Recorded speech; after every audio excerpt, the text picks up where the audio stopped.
नमस्कार, good morning, बहुत स्वागत है आप सभी का। फर्स्ट इंडिया न्यूज देख रहे हैं आप, मैं हूं आपके साथ दीपिका सिंघल। तो लोकतंत्र के महा उत्सव की शुरुआत हो चुकी है और जनता निकल रही है अपने मताधिकार का उपयोग करने के लिए, प्रयोग करने के लिए और अपने मत की ताकत को दिखा रही है। और जैसे जैसे वोटिंग परसेंटेज सामने आ रहा है वो हम आपको लगातार बता रहे हैं, क्योंकि महा कवरेज फर्स्ट इंडिया न्यूज की लगातार जारी है। और यहाँ पर लगातार चर्चा इस बात को लेकर है कि यहाँ जिस तरीके से वोटिंग परसेंटेज सामने आ रहा है उसे किस तरीके से देखा जाए, क्योंकि भारत निर्वाचन आयोग की तरफ से लगातार यही सभी से अपील की जा रही थी कि आप घर से बाहर निकलिए, क्योंकि बाद में जलपान, पहले मतदान करना बेहद जरूरी है। क्योंकि पूरे 5 साल नेताओं के, लेकिन एक दिन जनता का होता है जब वो अपने मताधिकार का प्रयोग करती है और दिखाती है अपने वोट की ताकत। विजेंद्र, बिल्कुल, और फर्स्ट इंडिया आपसे अपील कर रहा है कि आप भी निकलिए, क्योंकि अब तक अगर आप नहीं निकले तो आपने अच्छे से ब्रेकफास्ट कर लिया होगा।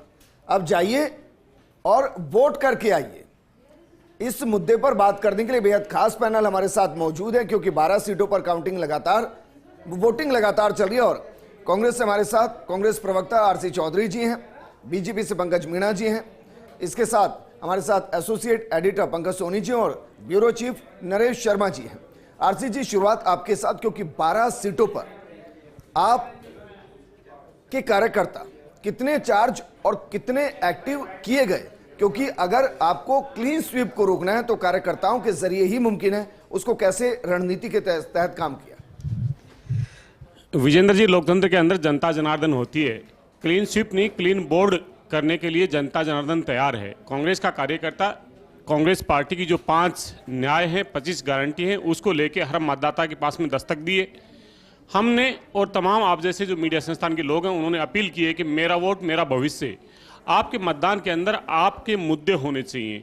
और सियासत के अंदर, लोकतंत्र के अंदर ये जो पर्व है उसके अंदर अधिक से अधिक मतदान करें, इसको लेके हमने निश्चित रूप से कैंपेन किया।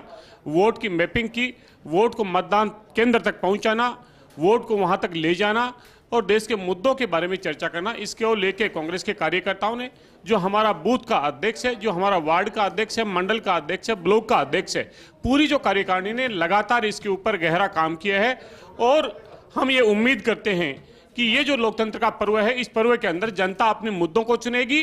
जनता है वो उन बातों को चुनेगी जो घोषणा पत्र के माध्यम से अलग अलग दलों ने कही है। कौन सी आवाज किसके घोषणा पत्र से याद आया कि ओपीएस को लेकर बड़ा हो हुला हुआ, लेकिन घोषणा पत्र का हिस्सा नहीं है, तो क्या कांग्रेस खुद उससे बैकआउट हो गई है? मैं ये कहना चाहूंगा कि लोकतंत्र के अंदर जो जनता की अंतरात्मा की आवाज सुनता है उसी को सर्वोच्च सत्ता पे आसीन होने का जनता आशीर्वाद देती है। कांग्रेस पार्टी के पूर्व राष्ट्रीय अध्यक्ष श्री राहुल गांधी जी ने 10,000 से अधिक किलोमीटर की जो पदयात्रा की, उसके अंदर जो न्याय निकल के आई, जो जनता की आवाज निकल के आई, हमने लोगों के साथ में जो संवाद किया, उस संवाद में जो महत्वपूर्ण जो मुद्दे निकल के आए, उन मुद्दों का हमने जिक्र किया। और उन्हीं मुद्दों को लेकर कि भाई ओपीएस मुद्दा नहीं था जनता के बीच में, कांग्रेस का मुद्दा था। देखिए, सबसे बड़ा तो था ही नहीं। फिर सबसे बड़ा मुद्दा है बेरोजगारी का, सबसे बड़ा मुद्दा है महंगाई का। सर, ओपीएस पर कांग्रेस का स्टैंड क्या है? मुद्दा है कांग्रेस पार्टी चाहती है। स्टैंड क्या है आरसी? कांग्रेस पार्टी जो राजस्थान के अंदर जिस प्रकार से ओपीएस को लागू किया था हमने, उसी प्रकार से कांग्रेस की प्रतिबद्धता है कि ओपीएस लागू हो, क्योंकि जो लोग इस सेवा के माध्यम से उनके भविष्य की चिंता से गारंटी नहीं दे सकते, यही ना, गारंटी नहीं दे सकते। देखिए, गारंटी जो गारंटी हमने 25 गारंटियां लेके आए हैं, उन 25 गारंटियों के अंदर हमने युवा न्याय, हमने उसमें किसान न्याय, हमने उसमें श्रमिक न्याय, हम उसमें नारी न्याय और हम उसमें सहभागिता। हमारे साथ पंकज मीणा जी मौजूद हैं, भारतीय जनता पार्टी के प्रवक्ता हैं। पंकज जी, जिस तरीके से कांग्रेस की तरफ से तो वादा किया जा रहा है कि हमने मैनिफेस्टो में बड़े बड़े मुद्दों को रखा है जिसकी जरूरत है आज के समय में, लेकिन दूसरी तरफ बीजेपी ये कह रही है कि हमें विकसित भारत का संकल्प हमने लिया है, उसे हम पूरा करेंगे। तो क्या लगता है कि जनता इस पर भरोसा जताएगी क्या? देखिए, जनता भरोसा जताएगी कि नहीं जताएगी, ये निर्णय तो आज से 4 महीने पहले हो चुका है। और जिन मुद्दों पे सर माइक लीजिए, माइक। जिन मुद्दों पे 4 महीने पहले कांग्रेस, राजस्थान के कांग्रेस ने डिफीट खाया था, जिन मुद्दों पे वो परास्त हुई थी, वो मुद्दे वापस उन्होंने गारंटी में रखे। वो कहते हैं कि महिला सुरक्षा मुहैया कराएंगे। आप देखिए, पिछले 5 साल जो राजस्थान सरकार के थे, राजस्थान की महिलाएं त्राईमान कर रही थी। महिला उत्पीड़न के मामले में राजस्थान नंबर 1 हो गया था, क्राइम रेट के मामले में राजस्थान नंबर 1 हो गया था। वही कांग्रेस आज घोषणा पत्र में कहती है कि हम सुरक्षा उपलब्ध कराएंगे। तो मुझे लगता है कि जनता आज की तारीख में ये 1950 वाली जनता नहीं है, 2020-25 की जनता है, और ये अच्छे से समझती है कि आप जो कह रहे हो कि भाई जनता के मस्तिष्क में इसका ज्यादा प्रभाव पड़ता है कि हम दूसरे की कमियां कितनी गिनाएं, बनस्पत इसके कि हम अपनी खूबियां बताएं और ये बताएं कि हम आगे क्या करने वाले हैं। नहीं, निश्चित रूप से देखिए, मैं जनता के नाते आप क्या वचन देते हैं उसको तोलना चाहूंगा कि आप उस वचन पे कितने सत्य हैं। ये हर जनता का कर्तव्य है। और जनता पंकज सोनी जी, क्योंकि एक महत्वपूर्ण बात उन्होंने कही कि युवा, महिला और बुजुर्ग जोश के साथ वोट करने पहुंच रहे हैं। मेरा सवाल यह कि क्या ये आरएसएस के उस अभियान का असर है जिसमें उन्होंने 2 करोड़ से ज्यादा लोगों से संपर्क साधा और उनको कहा कि आपको वोट करना है, हर हाल में करना है, और उसके पीछे कोई राजनीतिक मुद्दा भी या कुछ इशू कहें या कहें कि नहीं, सामाजिक जिम्मेदारी निभाई? देखिए, वोट परसेंटेज बढ़ाने को लेकर चुनाव आयोग के खुद के भी बहुत बढ़िया प्रयास हुए हैं इस बार, और पॉलिटिकल पार्टियां भी इस बात की कोशिश कर रही हैं कि मतदान ज़्यादा से ज़्यादा हो। खास तौर से जो बीजेपी है और जो आरएसएस है वो इस बात पे फोकस करे हुए है कि ज़्यादा से ज़्यादा मतदान हो, क्योंकि भाजपा ने जो अपना जो लक्ष्य तय किया है, एक तो 400 सीटें और एक 50% से ज़्यादा मत प्राप्त करने का भाजपा ने एक लक्ष्य तय किया है। जो संघ की अखिल भारतीय प्रतिनिधि सभा की बैठक हुई थी उसमें इस मुद्दे को बहुत इस पर बहुत गहनता से चर्चा की गई। उसके बाद ये तय किया गया कि देश भर में आरएसएस इस तरह का अभियान चलाएगा कि 100% मतदान हो। अब ये 100% मतदान होता है या मतदान बढ़ता है तो उसका फायदा सीधे सीधे बीजेपी को आपको मिलता दिखाई देगा। उसके पीछे भी एक बहुत अच्छा लॉजिक, जो हमारी जो भाजपा नेता हैं या जो संघ के जुड़े हुए लोग हैं उनसे जब हमारी बात हुई, क्योंकि देश में सबसे लोकप्रिय चेहरा आज की तारीख में प्रधानमंत्री नरेंद्र मोदी का है और बीजेपी पूरी स्ट्रेटेजी के साथ हर सीट पर चुनाव लड़ रही है। ऐसे में अगर वोट परसेंटेज बढ़ता है तो उसका सीधा लाभ भाजपा को होने की उम्मीद जताई जा रही है। तो ये मान के चलें जो संघ ने करा है, अभी राजस्थान का भी एक बड़ा फिगर निकल के आया, करीबन 2 करोड़ 50 लाख लोगों तक संघ पहुंचा, और पहुंचने का भी जो तरीका था वो बेहद, आप उसको मैं बताना चाहूंगा, छोटी छोटी कक्ष बैठकें, मतलब एक कमरे में 10 से 15 लोगों को साथ में बैठाकर उनको इस चीज के लिए प्रेरित किया गया कि आपको वोट डालना है, आपका ये वोट जो है वो देश के लिए बहुत अहम है और आने वाले समय में कई मुद्दों को ये तय करेगा। बिल्कुल बिल्कुल, बेहद महत्वपूर्ण भी हो जाता है। नरेश जी, एक सवाल ये भी, क्योंकि पंकज जी जिस बात का जिक्र कर रहे हैं वाकई में, क्योंकि हर बार नवाचार किए जाते हैं कि मतदान प्रतिशत को किस तरीके से बढ़ाया जाए, इस बार भी वो देखने को मिला है। लेकिन जिस तरीके से हैप्पी आवर्स की बात की जाए, जनता घर से बाहर निकली है, अब जैसे जैसे समय बढ़ रहा है, जो परसेंटेज सामने आ रहा है उसे कैसे देखा जाए, किस तरीके से आंका जाए, क्या बढ़िया है? देखिए, अभी से कुछ मिनटों बाद एक और जो अपडेट है वो चुनाव आयोग की तरफ से आएगा, क्योंकि जो समय निर्धारित है 9 बजे का 11 बजे का, तो 11 बज गए हैं, कुछ देर में डाटा है वो सामने आएंगे। अभी हमने देखा था कि करीब 11% जो वोटिंग है 9 बजे तक हुई थी, जिसमें कई जिलों में, खासकर राजस्थान की बात करें तो गंगानगर में सबसे ज़्यादा हुई थी, झुंझुनू में कम थी, अलवर है और सीकर है, जयपुर शहर में ज़्यादा है, जयपुर ग्रामीण में कम है।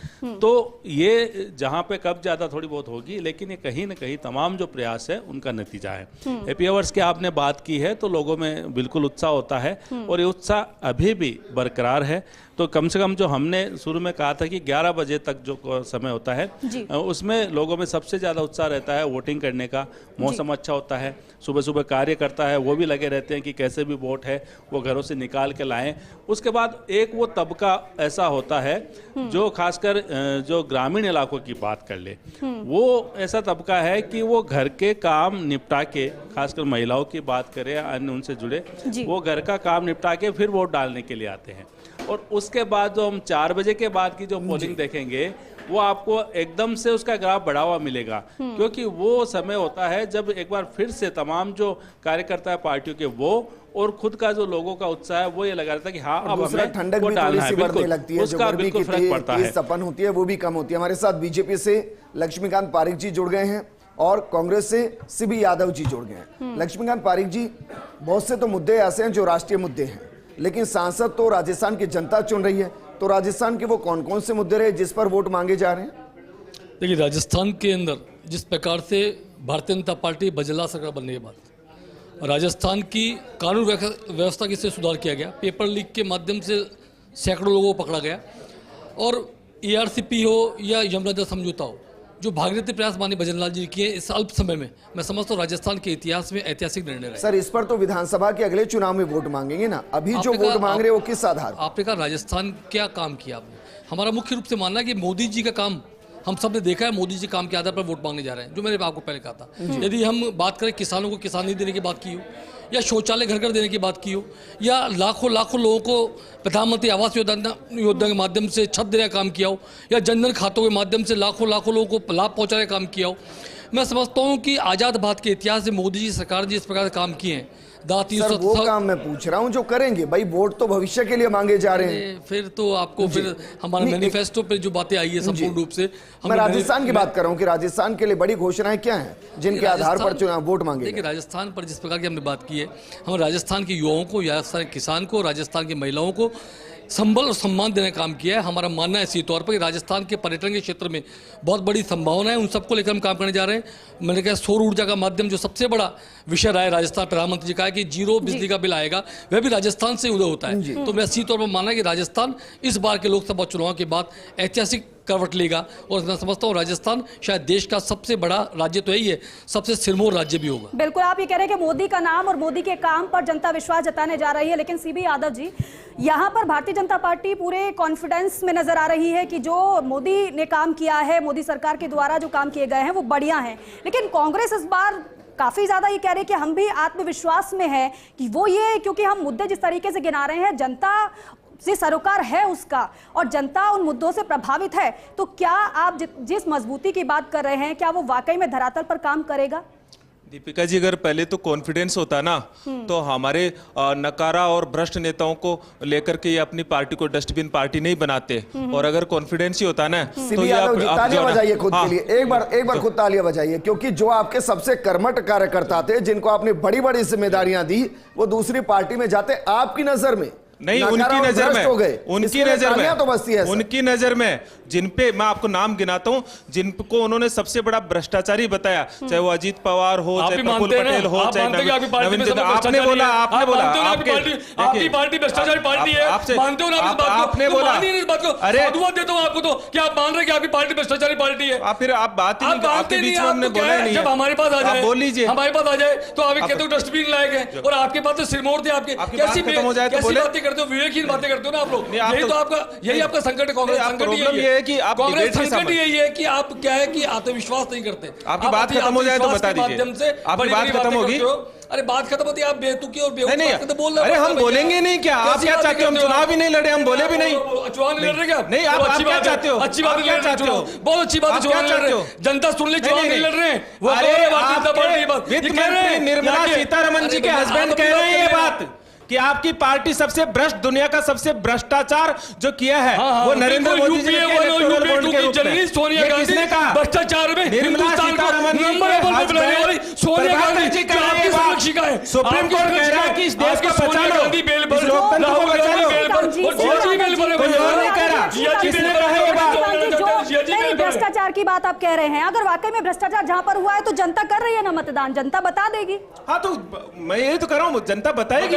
राजस्थान चुनाव बताया है, बताया जनता ने, अहंकार बताइएगा नहीं है, अहंकार में बताइएगा। लक्ष्मीकांत पारिक जी, सर आप रुकिए लक्ष्मीकांत जी, बहुत हो गया। सीबी यादव जी, मेरा सवाल आपसे है कि राजस्थान में रणनीति कांग्रेस की क्या रही, क्योंकि आज तो मतदान हो रहा है, 12 सीटों पर मतदान हो रहा है, क्या ये सोची समझी रणनीति थी कि हम दिल्ली के नेताओं को मिनिमम यहां बुलाएंगे और यहाँ के लोकल लीडर्स को मैक्सिमम एक्सपोजर देंगे ताकि लोकल इशू के साथ ये चुनाव लड़ा जाए, राष्ट्रीय इशू पर चुनाव ना लड़ा जाए, राष्ट्रीय चेहरों के साथ कंपैरिजन ना हो? देखिए, कभी भी जो रणनीति बनती है ना, गुप्त रणनीति बनती है, वो पब्लिक डोमेन में नहीं आती है। यह हमारी अपनी अपनी स्ट्रेटजी, और हमारे सारे नेशनल लीडर आए हैं। हमें भारतीय जनता पार्टी के पिछलों को नहीं बनना था, हमने हमारी रणनीतियों के हिसाब से इस चुनाव को बहुत बेहतरीन तरीके से किया। और चूंकि हम ये चुनाव कार्यकर्ताओं के बलबूते पे लड़ रहे थे, इसलिए गारंटी कार्ड को घर घर वितरित करके हम हमारी जो 25 गारंटियां थी उनको देश के नागरिकों के सामने रखा, और देश के नागरिकों के सामने इस बात को रखा कि नरेंद्र मोदी जी जो तानाशाही लाना चाहते हैं, इस देश को उत्तरी कोरिया और रशिया बनाना चाहते हैं, वो वो इस देश के जो बाबा साहब अंबेडकर के संविधान को खत्म करना चाहते हैं, उसके विरुद्ध इस देश के नागरिकों को जागरूक किया। कवरेज कर रहे हैं और आपकी नजर पूरी 102 सीटों पर है, तो 12 और 102 के बीच में एक बड़ा जीरो आता है जो कांग्रेस बीते 2 चुनाव से राजस्थान में रही है। मेरा सवाल यह है कि वोटिंग परसेंटेज मुद्दों के आधार पर आपको क्या लग रहा है? राजस्थान का भी विश्लेषण कीजिए और देश का भी विश्लेषण कीजिए।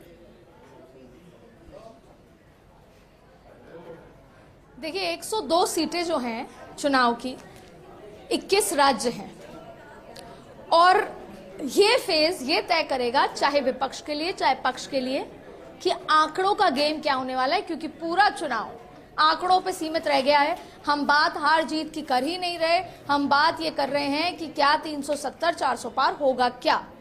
आइडियली मैंने पहले भी यही कहा था, चुनाव मतलब जीत और जीत मतलब 50% +1 यानी 50 +1।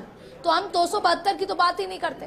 तो भारतीय जनता पार्टी के लिए ये जो चुनाव है ये तय करेगा फर्स्ट फेज, क्योंकि फर्स्ट फेज आसान नहीं है। बस्तर जैसी सीट है, पश्चिम उत्तर प्रदेश की 8 वो सीटें हैं जो 2019 में इतने बड़े मैंडेट के बावजूद 303 आने के बावजूद नहीं निकल पाई। तमिलनाडु है और राजस्थान जहां पे सैचुरेशन, नॉर्थ में जहां सैचुरेशन है वहां पर भी टक्कर नजर आ रही है। तो ये तय करेगा कि 370 का आंकड़ा पास होगा या नहीं होगा, पार आ पाएगा या नहीं आ पाएगा। ऐसे में ये पहला फेज बहुत है, इंपॉर्टेंट है। दूसरी बात है कि आप देख लीजिएगा जैसे ही ये फेज खत्म होगा, अब तक जो मुद्दे नहीं थे चुनाव में वो मुद्दे निकल कर आएंगे। अब जो जिन फेजेस में चुनाव होंगे उसमें भारतीय जनता पार्टी भी नए मुद्दे लेकर आएगी। वो विकास और राष्ट्रवाद तो रहेगा, लेकिन उसके अलावा मुद्दे आएंगे। नहीं, लेकिन अदिति मेरा सवाल उन 82 सीटों को लेकर है जहां कमल नहीं खिला था। इन 102 सीटों में से सिर्फ 40 पर ही कमल खिला था। और अगर बीजेपी को 400 पार करना है या बीजेपी को 400 पार करने से रोकना है या फिर इंडी गठबंधन की सरकार बनानी है, तो ये पहला फेज आपको पूरी डायरेक्शन दे देगा। ऐसे में बीजेपी की रणनीति क्या रही उन 82 सीटों को लेकर और इंडी गठबंधन की रणनीति क्या रही उन 40 सीटों को लेकर जहां जीत गई थी बीजेपी? एब्सोल्युटली, जहां पर नहीं जीती थी भारतीय जनता पार्टी उसकी रणनीति आरएलडी। आपने सुबह मुजफ्फरनगर संजीव बालियान का एक बयान सुना होगा। वो 2 बार चुनाव जीते हैं, 2 बार के सांसद हैं, और लेकिन उन्होंने अजीत सिंह जैसे नेता को चुनाव हराया है। ठीक है अदिति, हमारे साथ जुड़ गए। एक बार फिर से उनका रुख कर लेती चली विजेंद्र, क्योंकि अदिति लगातार न केवल राजस्थान पर पूरे देश भर पर आपकी नजर है और लगातार आप समझा भी रही हैं। लेकिन अदिति, पहले फेज की बात की जाए, जिस तरीके से आपने बताया कि बहुत इंपॉर्टेंट है, लेकिन राजस्थान की बात करें 11 बजे तक जिस तरीके से मतदान फीसदी बढ़ रहा है उसे किस तरीके से देखा जाए? हेल्दी है? और अगर अन्य कोई बात आपको पता चली हो तो वो भी बताइएगा पूरे देश भर में। अदिति, सप्लीमेंट्री है कि इसको हम इलेक्शन कमीशन की उपलब्धि कहें वोटिंग परसेंटेज के बढ़ने को, या फिर आरएसएस के घर घर जाकर प्रचार करने को जोड़े, जिसमें कहा था कि आप निकलिए वोट करके आइए। 2.5 करोड़ लोगों से सीधा संपर्क था। मैं किसी की भी मेहनत जो तरीका है, क्योंकि बोलिए बोलिए अदिति, क्योंकि सीबी यादव साहब है कांग्रेस से, वो कह रहे हैं इसमें एक और चीज जोड़ लीजिए, मोदी के विरोध में तो वोट नहीं पड़ रहे हैं। क्योंकि आरएसएस,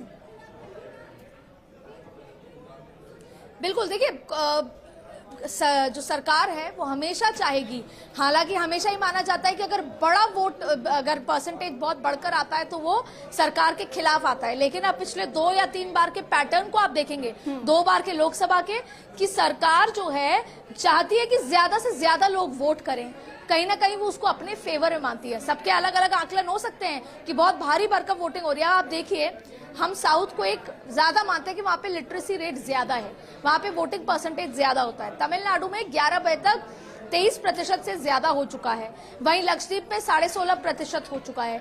तो वोटिंग परसेंटेज देखिए, आप माने या ना माने, आप वैसे तो जो ओपिनियन पोल है, ओपिनियन पोल एक ओपिनियन है, ओपिनियन मतलब राय होती है, राय कुछ भी हो सकती है, लेकिन हम ओपिनियन पोल को भी चर्चा करते हैं ना। ठीक वैसे ही वोटिंग परसेंटेज 2009 में 7% बहुत बदलाव आया था, तब जाके कोई एक मेजर डिफरेंस था। अदरवाइज 2009 से के अलावा सारे जो वोट हैं उसमें 1-2 ज्यादा परसेंटेज का डिफरेंस नहीं देखने को मिला था। अब इस बार क्या होता है, लेकिन जाहिर तौर पे हर बार पश्चिम बंगाल के विधानसभा चुनाव थे, मुझे याद है होली का समय था, जब पहला फेज हुआ तो भारतीय जनता पार्टी फेज अच्छा नहीं निकाल पाई, तो होली वाले दिन, जिस दिन पूजी जाती है होली, उस दिन अमित शाह ने एक प्रेस कॉन्फ्रेंस की, सभी पत्रकारों को बुलाया। उससे पहले यह आकलन किया गया कि हमारा पहला फेज अच्छा नहीं गया, उसके बाद की रणनीति में उसको थर्ड गियर पे लिया गया, पत्रकारों से बात की गई, और जब चुनाव तब्दील हुआ तो वो पूरी तरीके से हुआ और भारतीय जनता पार्टी का वोट परसेंटेज विधानसभा में बहुत बेहतर हुआ, इसीलिए वो आज विपक्ष के तौर पर वहां पर खड़ी है। ठीक वैसे ही भारतीय जनता पार्टी क्योंकि बहुत मैकेनिज्म तैयारी के साथ काम करती है, लाइटली नहीं लेती। यहाँ पर जैसे कुछ दिनों पहले आपने आरएसएस का जिक्र किया, कुछ दिनों पहले एक सर्वे ये भी कराया गया कि वर्कर घर से कितना निकल रहा है, तो पता लगा कि वर्कर तो बहुत कॉन्फिडेंट है, वो ये मान के चल रहा है कि मोदी के चेहरे पे वोट पड़ेंगे। तो जगाया गया उनको बताया गया कि भाई आपको घर से बाहर निकलना पड़ेगा। तो जब भारतीय जनता पार्टी इसको फॉर ग्रांटेड नहीं ले रही, तो जाहिर तौर पे हम परसेप्शन के लिहाज पे ना लें। आदित्य, हम तो बस इसमें खुश हैं कि वोटर्स बाहर निकल रहे हैं, मत का इस्तेमाल कर रहे हैं। अब किसको उन्हें मत करना है वो करें, वो उनका गोपनीय अधिकार है और लोकतंत्र में अधिकार उनको दिया गया है। वापस आपके पास हम आएंगे। सीबी यादव जी, आपको लगता है कि जो वोटिंग परसेंटेज बढ़ रहा है वो सत्ता के खिलाफ बढ़ रहा है, इंडी गठबंधन के पक्ष में बढ़ रहा है, आपको ऐसा लग रहा है? विजेंद्र जी, जो थ्योरी होती है ना, वो इतनी आसानी से बदलना नहीं चाहिए जैसे इतिहास को बदलने की कोशिश की है। थ्योरी हमेशा से यही है कि वोटिंग परसेंटेज बढ़ता ही इसलिए है क्योंकि सरकार के खिलाफ जनता में आक्रोश है और विपक्ष का कार्यकर्ता जमीन पे मेहनत कर रहा है, और यही बात इसमें लागू हो रही है। और जहां तक विजेंद्र जी इस बार का जो चुनाव है, वोटिंग परसेंटेज क्या था?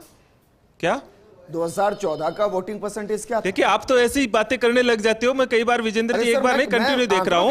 नहीं, आप जो चीजें बताएंगे तो मैं पूछूंगा 2019 का क्या, यहाँ जैसे कोई एग्जाम का कंपटीशन चल रहा हो, ये कंटिन्यू आप एक बात, कितना सीटों का फायदा कांग्रेस को हो गया, मैं वही बता रहा हूँ आपसे। बात तो आंकड़ों के साथ होगी ना, आंकड़ों के साथ ही। आप पॉलिटिकल साइंस की अगर थ्योरी देखेंगे, अगर कोई जनता बाहर आती है, निकल करके बाहर आती है, तो वो एक सरकार के खिलाफ आक्रोश होता है, और विपक्ष का कार्यकर्ता मेहनत कर रहा है। हमारा कार्यकर्ता जमीन पे मेहनत, आप पता नहीं आरएसएस कहां से दिख गया, हमारा कार्यकर्ता सड़कों पर है। भारत जोड़ो न्याय यात्रा, भारत करोड़ लोगों तक पहुंचे कैसे? मतलब मैं वो कह रहा हूं, हमारा कार्यकर्ता गारंटी कार्ड बांट रहा है, इनके तो कार्यकर्ता काम क्या करेंगे? इनके तो पूरे होर्डिंग लगाए रखे, जो इलेक्टोरल बॉन्ड के माध्यम से जो पैसा आया है। सीबी यादव जी, एक सवाल ये भी है, जिस तरीके से आप बता रहे हैं, विजेंद्र भी जिसका जिक्र कर रहे हैं वोटिंग परसेंटेज का, वाकई में आप ये कह रहे हैं कि आक्रोश है सरकार के खिलाफ। मेरा सवाल ये है कि 2014 में भी यही कहा गया था, 19 में भी यही कहा गया था, लेकिन जो आक्रोश आप लोग बात करते हैं, लेकिन जब नतीजे सामने आते हैं तो वो आक्रोश कहीं नजर नहीं आता है। देखिए, इस बार तो स्वाभाविक चीज है, आप कहीं भी जाइए, चाय थोड़ियों पे जाइए, क्योंकि इस बार जनता इस देश के संविधान को, इस देश के जो स्वतंत्रता सेनानी है उनके सपनों के भारत को और इस लोकतंत्र को बचाने की लड़ाई में कूद पड़ी है। इस बार का युवा इस बात का बदला लेगा कि उन्होंने, भारतीय जनता पार्टी ने अपने घोषणा पत्र में रोजगार शब्द भी प्रयोग नहीं लिया। इस बार किसान इस बात का बदला लेगा और वोट की चोट करेगा कि उसके साथ क्या क्या नहीं किया गया उस किसान के साथ में, इस महिलाओं के साथ क्या नहीं किया। बिल्किस बानो के जैसे जो रेपिस्ट लोग थे उनको माला पहना करके किस तरह से जेल से बाहर ला करके स्वागत किया गया, क्या इस देश की जनता नहीं देख रही है? अच्छा, आप इतना तो छोड़िए, मैं एक ही कह रहा हूं, मैं नहीं कह रहा हूं, ये बात संयुक्त राष्ट्र संघ कह रहा है, भारत को बचा लीजिए क्योंकि भारत तानाशाही की तरफ जा रहा है। इस देश का नागरिक कभी कतई इसको उत्तरी कोरिया नहीं बनने देगा, किम जोंग नहीं बनने देगा नरेंद्र मोदी जी को। इस बात का गलतफहमी ये हटा दे। हम लोग जो इस कांग्रेस का कार्यकर्ता और देश का नागरिक काम करेगा। टूल किट एक शब्द इस्तेमाल होता है, टूल किट, जो कई बार एक्सपोज हुई है। CB Yadav ji, tool kit एक शब्द इस्तेमाल होता है। मैं आपकी बात पर वापस आऊंगा। विजेंद्र जी, मैं आपसे करूंगा, एक गारंटी बता दीजिए बीजेपी की जो पूरी हुई हो। झूठ का पेटेंट करा लिया नरेंद्र मोदी जी ने, वोटिंग परसेंटेज बढ़ा है, कम से कम इनके प्रवक्ताओं को उससे बचना चाहिए। लक्ष्मीकांत जी, वोटिंग परसेंटेज जो बढ़ा है उसको बीजेपी किस तरीके से ले रही है? हम सिर्फ 11 बजे तक की बात कर रहे हैं। देखिए, पोलिंग परसेंटेज इस बार बढ़ रहा है। पिछला 2014 का चुनाव, 19 का चुनाव, ये इस बार का चुनाव, ये भारतीय जनता पार्टी पक्ष में लगातार मतदान बढ़ रहा है। और मेरा मानना है कि भारतीय जनता पार्टी की योजनाओं से, मोदी की उपलब्धियों से, मोदी सरकार के चेहरे पर ये भारतीय जनता पार्टी के लिए बड़ी उपलब्धि के साबित होगा। जिस प्रकार की बात है मैं कांग्रेस प्रवक्ता कर रहे, लोकतंत्र बचाने की बात, इस लोकतंत्र को यदि गला घोटने का और हत्या करने का काम किसी ने किया तो कांग्रेस ने किया। 1975 का वह 23 जून का दिन याद करे कांग्रेस और देश के लोग, जब इमरजेंसी लगाकर आप और हम सबके लोकतांत्रिक अधिकार हनन कर दिया कांग्रेस ने। जो आज यहाँ पर बैठकर बात करें लोकतंत्र बचाने की बात, वह अखबार छपता था कलेक्टर से पूछकर 1975 के अंदर इमरजेंसी लगने पर इंदिरा गांधी से पूछकर लोग गाना गाया करते थे। वह दिन याद कर लें, नसबंदी के 3 दलाल इंदिरा, संजय, बंसीलाल पर सुनते सुनते बचपन बीत गया हमारा। वैसा लोकतंत्र कटघरे में खड़ा होता समय लोकतंत्र। यदि जनसंघ के कार्यकर्ता नहीं होते और राष्ट्रीय संघ नहीं होता तो ये देश में कभी भी दोबारा लोकतंत्र स्थापित नहीं होता। लोगों को जेल में ठूस दिया गया, मुरारजी भाई से लेकर जगजीवन राम तक, माननीय अटल जी और राकेश अडवाणी जी तक को जेल में ठूस दिया गया। जयपुर की महारानी गायत्री देवी जेल में रही और जेल में डालकर आज तो लोकतंत्र की बात करते हैं, भ्रष्टाचार के आरोप पे लोग जेल में बंद है। उस समय कौन था लोग? एक मिनट चुप रहिए माय डियर, चुप रहिए my dear sir, please leave it, चुप रहिए। अरे रुकिए, उस समय आप जब बात कर रहे थे लोकतंत्र की जब बात करते हैं, कौन लोकतंत्र की दुहाई दे रहा है? ये लोग, वे लोग लोकतंत्र की दुहाई दे रहे हैं जिन्होंने देश में लोकतंत्र बार-बार कत्ल किया, 84 में सिखों का कत्ल किया और जो लगातार कश्मीर में कत्ल के जिम्मेदार रहे, वे लोग बात कर रहे हैं लोकतंत्र बचाने की। पहली बात तो सर आप भी प्रवक्ता हैं, वो भी प्रवक्ता है, उनका बराबर का सम्मान है सर। और नहीं बोलना चाहिए सर, बोले हैं लोकतंत्र की बात करते हैं, बोले हैं, ये लोग लोकतंत्र है सर। भाई लोकतंत्र की खूबसूरती यही है, आप विपक्ष की आवाज को कैसे ही दबा रहे हैं। लोकतंत्र यहाँ दिख रहा है, ये भी नहीं है, किसी को दिखाने की जरूरत ही नहीं है, कुछ भी बोले लोकतंत्र दिखाने की जरूरत ही नहीं है। बीजेपी के प्रवक्ता अपने आप ही दिखा रहे हैं कि हम क्या हैं। ठीक है, हम लौटेंगे आपके पास, दिल्ली न्यूज एडिटर अदिति नागर हमारे साथ लगातार बनी हुई है, उनका भी एक बार फिर से रुक कर लेते हैं। ठीक है, हम लौटेंगे आपके पास, जरा अदिति के पास चलते हैं। अदिति, जितना आप सुनेंगे ना कांग्रेस और बीजेपी के नेताओं को, एक मिनट सर, एक मिनट प्लीज, एक मिनट अदिति, जितना सुनेंगे, मैं कभी वर्तमान के साथ किसी को पाता नहीं और भविष्य में सिर्फ बहुत लंबी आगे की बातें होती हैं और उसमें सिर्फ परसेप्शन क्रिएट होता है, रियलिस्टिक चीजें बहुत कम होती हैं। क्या यही आज की वर्तमान सियासत हो चली है? बिल्कुल, देखिए आज की वर्तमान सियासत यही है, लेकिन आज की वर्तमान सियासत में परसेप्शन एक बहुत बड़ी चीज हो चुकी है जिसकी मास्टरी भारतीय जनता पार्टी कर चुकी है। अभी लक्ष्मीकांत जी पता नहीं बोल रहे थे, लड़ रहे थे, समझ नहीं आया। हालांकि कोई भी प्रवक्ता जब बात करता है तो वो अपनी पार्टी की सभ्यता दर्शाता है, वो एक अलग मुद्दा हो जाता है। हम बात कर रहे हैं, चर्चा कर रहे हैं, हम देश में चाहते हैं कि ज्यादा वोटिंग परसेंटेज हो, लोग अपने मताधिकार का पूरा इस्तेमाल करें, लेकिन अभी जो शांत वातावरण में अच्छे हिसाब से एक एनालिसिस होना चाहिए वो हो। और वहीं मैं चाहूंगी सीपी यादव जी की कुछ बातों का जवाब देना, लेकिन आपने विजेंद्र जी मुझसे कहा भारतीय जनता पार्टी ने सब तरह की स्ट्रैटेजी अपनाई, मेहनत में अव्वल नंबर भारतीय जनता पार्टी के हैं और यही वजह है कि भारतीय जनता पार्टी कहीं पे लड़ाई हार भी रही होती है तो अपनी मेहनत से जीत लेती है। क्या यह संभव था कि दक्षिण में, और ये बात मैं बहुत जिम्मेदारी से कह रही हूं कि दक्षिण में जहां पर भारतीय जनता पार्टी को केवल उत्तर की पार्टी और तमाम तरीके के हिसाब से देखा जाता था, वहां पर नरेंद्र मोदी की बात होने लगी। और ये मैं ना अखबार ना चैनल के माध्यम से कह रही हूं, मैं करीबन महीने भर से ज्यादा के समय में दक्षिण में रही हूं, इसलिए कह रही हूं घर घर तक मोदी के काम पहुंच चुके हैं। वोटिंग होती है या नहीं होती ये आने वाला वक्त बताएगा, लेकिन सवाल ये है कि कांग्रेस अगर वोटिंग इस बार यहां पर कॉन्फिडेंस वर्सेस अंडर करंट है, अंडर करंट मोदी वेव है या अंडर करंट कुछ और है, ये समय बताएगा। लेकिन कांग्रेस के पास 5 साल का समय था, इंडिया गठबंधन के पास भी लगभग 2 साल का समय था, लेकिन प्रत्याशी एंड टाइम पे तय हुए। यहां तक कि राजस्थान का जिक्र कर लेते हैं, पहले सुनील शर्मा होते हैं, फिर प्रताप सिंह खाचरियावास हो जाते हैं। रणनीति में बदलाव हो सकता है, लेकिन अब ग्राउंड में आरएसएस के बात पर उन्होंने विरोध जताया। आरएसएस पे आसाम हो, केरला हो, कब से काम कर रहा है आरएसएस, इसलिए नतीजे देखता है। कहां है आपकी ग्राउंड फोर्स?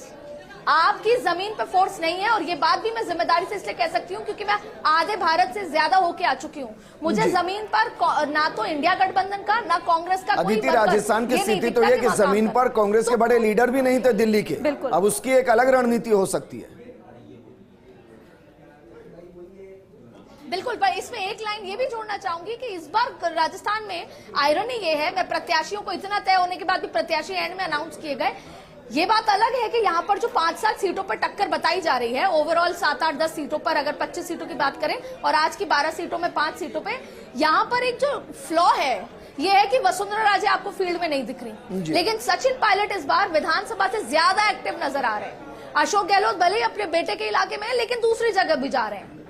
तो ऐसे में यहां पर जो ये टक्कर नजर आ रही है, इंटरनल खींचतान है, ये भारतीय जनता पार्टी को हो सकता है कि कुछ थोड़ा ऊपर नीचे कर दे। नतीजे बताएंगे, या तो नरेंद्र मोदी के चेहरे पर वोट पड़ेगा, राष्ट्रवाद पर वोट पड़ेगा, लेकिन अगर जातीय समीकरण पे पड़ता है तो यहां पर भारतीय जनता पार्टी को कुछ सीटों में देखना पड़ सकता है कि कितना वोट ऊपर नीचे हो और कोई चुनौती है। लेकिन सवाल यह है कि भारतीय जनता पार्टी की मेहनत के सामने। आदित्य, मेरा सवाल ये है कि हम वोटिंग परसेंटेज की बात कर रहे हैं और पूरे देश की आप बात कर रहे हैं। राजस्थान का वोटिंग प्रतिशत अभी तक की बात करें 11 बजे तक का, वो 22.51% है। लेकिन और जो हिंदी पट्टी के जो राज्यों की बात करें, या जहाँ पे भाजपा का अच्छा प्रदर्शन रहा है पहले, लेकिन इस बार की बात करें तो एमपी है 30% पोलिंग हो चुकी है अभी तक, यूपी है 25% पोलिंग हो चुकी है, उत्तराखंड 24% पोलिंग हो चुकी है, बंगाल में सबसे ज़्यादा करीब 34% पोलिंग हो चुकी है, असम भी हमसे आगे है, छत्तीसगढ़ भी आगे है, लेकिन राजस्थान इन सब में कम है। यानी इतनी पोलिंग की अगर हम बात करें, उसके बावजूद भी इन तमाम राज्यों के जो नाम गिनाए हैं उनमें भी राजस्थान की पोलिंग इन सबसे कम है। बंगाल में सबसे ज़्यादा 34% पोलिंग हो चुकी है। इसको कैसे देखते हैं आप?